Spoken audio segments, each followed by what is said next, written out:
भगवान विष्णु जी और मां लक्ष्मी। एक बार भगवान विष्णु जी शेषनाग पर बैठे बैठे बोर हो गए और उन्होंने धरती पर घूमने का विचार मन में किया। वैसे भी कई साल बीत गए थे धरती पर आए और वे अपनी यात्रा की तैयारी में लग गए। स्वामी को तैयार होता देखकर लक्ष्मी माँ ने पूछा, आज सुबह सुबह कहाँ जाने की तैयारी हो रही है? विष्णु जी ने कहा, हे लक्ष्मी, मैं धरती लोक पर घूमने जा रहा हूँ। तो कुछ सोचकर लक्ष्मी माँ ने कहा, हे देव, क्या मैं भी आपके साथ चल सकती हूँ? भगवान विष्णु ने 2 पल सोचा, फिर कहा, एक शर्त पर तुम मेरे साथ चल सकती हो। तुम धरती पर पहुंचकर उत्तर दिशा की ओर बिल्कुल मत देखना। इसके साथ ही माता लक्ष्मी ने हाँ कहकर अपनी मनवा ली और सुबह सुबह मां लक्ष्मी और भगवान विष्णु धरती पर पहुंच गए। सूर्य देवता निकल रहे थे। रात बरसात हो कर हटी थी। चारों ओर हरियाली ही हरियाली थी। उस समय चारों ओर बहुत शांति थी और धरती बहुत ही सुंदर दिख रही थी और माँ लक्ष्मी मंत्रमुग्ध होकर धरती को देख रही थी और भूल गई कि पति को क्या वचन देकर आई है और चारों ओर देखती हुई कब उत्तर दिशा की ओर देखने लगी पता ही नहीं चला। उत्तर दिशा में माँ लक्ष्मी को एक बहुत ही सुंदर बगीचा नजर आया और उस तरफ से भीनी भीनी खुशबू आ रही थी और बहुत ही सुंदर सुंदर फूल खिले थे। ये एक फूलों का खेत था और माँ लक्ष्मी बिना सोचे समझे उस खेत में गई और एक सुंदर सा फूल तोड़ दिया। लेकिन ये क्या, जब माँ लक्ष्मी भगवान विष्णु के पास वापस आई तो भगवान विष्णु की आंखों में आंसू थे और भगवान विष्णु ने माँ लक्ष्मी को कहा कि कभी भी किसी से बिना पूछे उसका कुछ भी नहीं लेना चाहिए और साथ ही अपना वचन भी याद दिलाया। माँ लक्ष्मी को अपनी भूल का पता चला तो उन्होंने भगवान विष्णु से इस भूल की माफ़ी मांगी। तो भगवान विष्णु ने कहा कि जो तुमने भूल की है उसकी सजा तो तुम्हें जरूर मिलेगी। जिस माली के खेत से तुमने बिना पूछे फूल तोड़ा है ये एक प्रकार की चोरी है, इसलिए अब तुम 3 साल तक माली के घर नौकर बनकर रहो।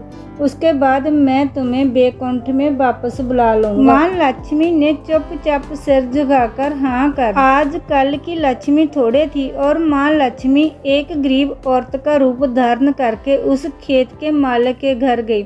घर क्या एक चौपड़ा था और मालिक का नाम माधव था। माधव की बीवी, 2 बेटे और 3 बेटियां थीं। सभी इस छोटे से खेत में काम करके किसी तरह से गुजारा करते थे। माँ लक्ष्मी जब एक साधारण और गरीब औरत बनकर जब माधव के झोंपड़े पर गई तो माधव ने पूछा, बहन तुम कौन हो और इस समय तुम्हें क्या चाहिए? तब माँ लक्ष्मी ने कहा, मैं एक गरीब औरत हूँ, मेरी देखभाल करने वाला कोई नहीं है। मैंने कई दिनों से खाना भी नहीं खाया, मुझे कोई भी काम दे दो, साथ में मैं तुम्हारे घर का काम भी कर दिया करूँगी। बस मुझे अपने घर में एक कोने में आसरा दे दो। माधव बहुत ही अच्छे दिल का मालिक था, उसे दया आ गई, लेकिन उसने कहा, बहन मैं तो बहुत ही गरीब हूँ, मेरी कमाई से मेरे घर का खर्च मुश्किल से चलता है। लेकिन अगर मेरी 3 की जगह 4 बेटियां होती तो भी मैंने गुजारा करना था। अगर तुम मेरी बेटी बनकर जैसा रूखा सूखा हम खाते हैं उसमें खुश रह सकती हो तो बेटी अंदर आ जाओ। माधव ने माँ लक्ष्मी को अपने झोंपड़े में शरण दे दी और माँ लक्ष्मी 3 साल उस माधव के घर पर नौकरानी बनकर रही। जिस दिन माँ लक्ष्मी माधव के घर आई थी उससे ही दूसरे दिन ही माधव को इतनी आमदनी हुई फलों से कि शाम को एक गाय खरीद ली और सबने अच्छे अच्छे कपड़े भी बनवा लिए और फिर एक बड़ा पक्का घर भी बनवा लिया।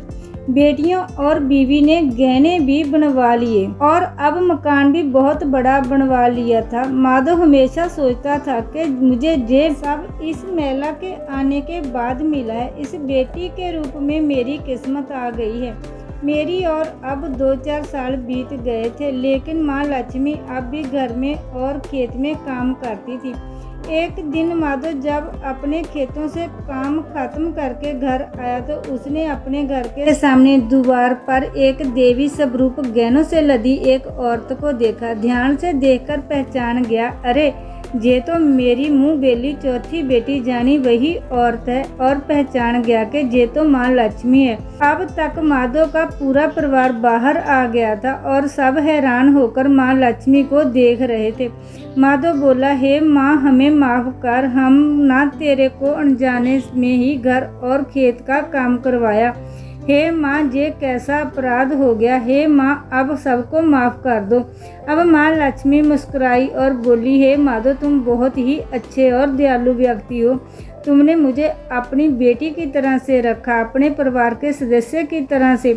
इसके बदले मैं तुम्हें वरदान देती हूँ कि तुम्हारे पास कभी भी खुशियों की और धन की कमी नहीं रहेगी। तुम्हें सारे सुख मिलेंगे जिसके तुम हकदार हो। और फिर माँ अपने स्वामी के द्वार भेजे रथ से बैठकर बैकुंठ चली गई। जय माँ लक्ष्मी। आपको ये कहानी कैसी लगी कमेंट कर जरूर दसना। बहुत बहुत धन्यवाद जी।